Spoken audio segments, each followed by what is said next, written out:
بسم اللہ الرحمن الرحیم۔ السلام علیکم ورحمۃ اللہ وبرکاتہ۔ میں زبیر خان ہوں اور آپ میرا ویلاگ دیکھ رہے ہیں۔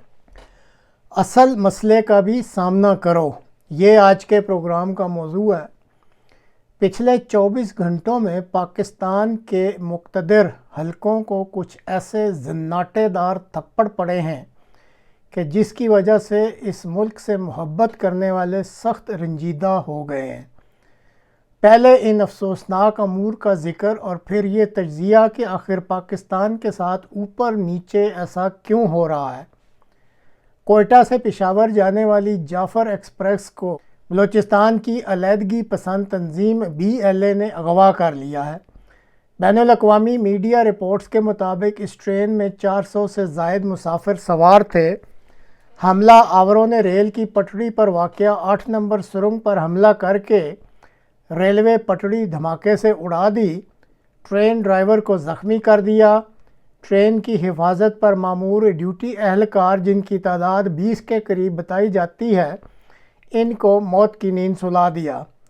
مسافروں کی چیکنگ کے بعد عورتوں، بچوں اور بلوچستان کے رہنے والوں کو رہا کر دیا۔ البتہ کئی درجن، جن میں فوج، پولیس اور خفیہ ایجنسیوں کے اہلکار ہیں، ان کو یرغمال بنا لیا۔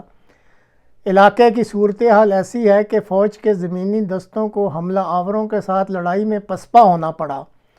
دفاعی محکمے اب نئی منصوبہ بندی کیسے کرتے ہیں، اس کا انتظار ہے۔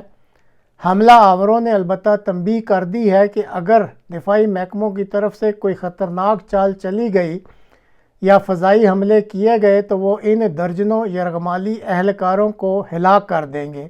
اسی طرح ایک اور امر بھی واقع ہوا ہے کہ پاکستان کے ترکمنستان کے سفیر کے واگان امریکہ کی لاس اینجلس ایئرپورٹ پر امریکہ میں داخلے کے لیے گئے تو ان کو داخلے سے روک دیا گیا اور پھر ان کو مجبور کیا گیا کہ وہ واپس اس ملک اور ایئرپورٹ پر جائیں جہاں سے انہوں نے اپنا یہ سفر شروع کیا تھا۔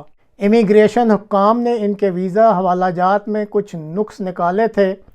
واضح رہے کہ یہ سفیر قبل ازیں Kathmandu, Los Angeles, Muscat, Oman اور پاکستان کی وزارت خارجہ میں اہم پوسٹوں پر سفارتی خدمات بجا لاتے رہے ہیں۔ اندر کی خبر رکھنے والوں کے مطابق ان کو امریکہ میں داخلے سے انکار صدر ٹرمپ کی اس پالیسی کا حصہ لگتا ہے جس کے تحت انہوں نے پاکستانیوں اور افغانستان کے شہریوں کی امریکہ میں آمد پر پابندی لگانے کا عندیہ دے رکھا ہے۔ پاکستان کی وزارت خارجہ کے اتنے بڑے عہدیدار کی ایئرپورٹ پر اس بے عزتی کو دنیا بھر کے میڈیا نے سرخیوں کے ساتھ اچھالا ہے۔ اسی طرح ایک اور امر میں امریکہ نے جو تازہ سفری ہدایات جاری کی ہیں، ان کے مطابق امریکہ کے شہریوں کے لیے پاکستان کے اندر کے علاقوں میں سفر پر پابندیاں لگا دی ہیں۔ ابھی چند روز قبل پاکستان کے اصل مقتدر حکمران صدر ٹرمپ کے اس عمومی شکریہ پر پھولے نہیں سماتے تھے جو انہوں نے ایک دہشت گرد پکڑ کر امریکہ کے حوالے کیا تھا، اور اب اس شکریہ کے بعد ساری قوم کو ہی صدر ٹرمپ غالباً دہشت گرد سمجھ کر ان کے امریکہ کے سفر پر پابندیاں لگا رہے ہیں۔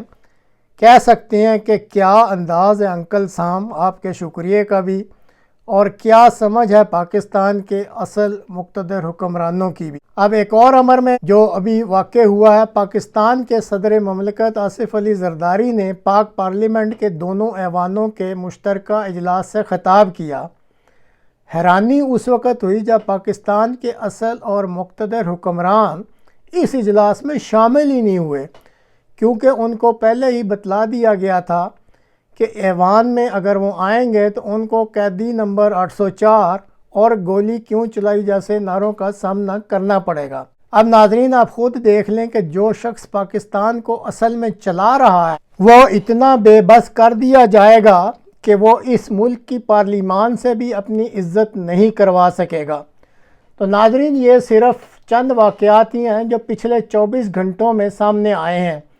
اب جیسے آپ سب کو علم ہے کہ پاکستان اپنے آپ کو ایک اسلامی ملک کہلواتا ہے اور اسلام کا مطلب ہی امن ہے، لیکن اس اسلامی ملک میں پرامن اور ملک کی انتہائی وفادار احمدیہ مسلم جماعت کے ساتھ جو ظلم و ستم کا سلوک اس ملک کے فسادی مولویوں نے روا رکھا ہوا ہے، ایمنسٹی انٹرنیشنل ساؤتھ ایشیا کی تازہ ترین رپورٹ کے مطابق گزشتہ 2 ہفتوں کے دوران 63 بے گناہ احمدی، جن میں عورتیں اور بچے بھی شامل ہیں، ڈسکہ اور کراچی میں گرفتار کیے گئے ہیں۔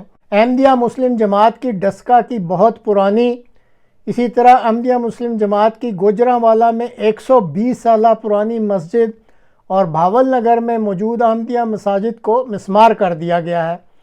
اب غور کرنے والی بات صرف اتنی ہے کہ اس وقت احمدی مسلمانوں پر ظلم و ستم کرنے والی تنظیم TLP ہے، جس کے بارے میں سب کو علم ہے کہ اس کو ISI کے ایک چیف نے قائم کیا تھا اور پھر فوج نے ہی اس کو پروان چڑھایا تھا، اور اس وقت سے لے کر آج تک TLP فوج کی لے پالک تنظیم ہی سمجھی جاتی ہے۔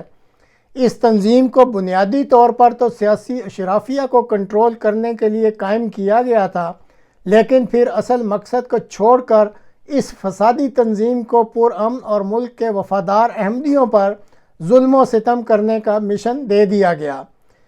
پاکستان کے اصل حکمران، جو کہ اس وقت مقتدر حکمران ہیں، ان کو جو بات سمجھ نہیں آ رہی کہ احمدی تو پرامن اور ملک کے وفادار ہوتے ہیں، اور وہ ظلم و ستم برداشت کرنے کے بعد اپنی مناجات اپنے رب کے حضور پیش کر دیتے ہیں۔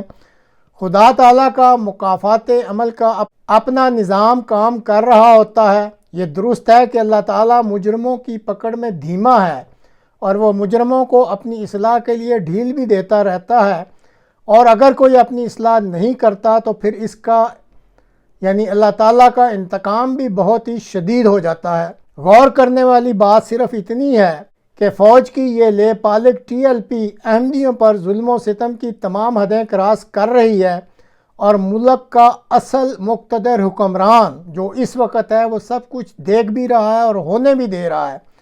اور یہ جو پچھلے 24 گھنٹوں میں اس ملک کی عزت اور ناموس کے ساتھ جو واقعات رونما ہوئے ہیں، تو یہ قدرت کی طرف سے اس ملک کے اصل مقتدر حکمران کے لیے تنبیہ کے طور پر نظر آ رہے ہیں کہ وہ اپنے رویہ پر نظر ثانی کرے اور اس ملک کے اصل مسئلے کا سامنا کرے، اور احمدیوں سمیت سب کے لیے عدل اور انصاف کو یقینی بنائے۔ اپنی اس لے پالک TLP کے ذریعے بے قصور اور پرامن احمدی مسلمانوں پر ظلم و ستم کو بند کرائے۔ اگر ملک کا اصل مقتدر حکمران بر وقت کوئی اصلاحی کارروائی نہیں کرتا تو مکافات عمل کا پہیہ تو گھومتا رہے گا، اور پھر نہ جانے قدرت کا یہ جو انتقام ہے وہ کتنا شدید ہو جائے۔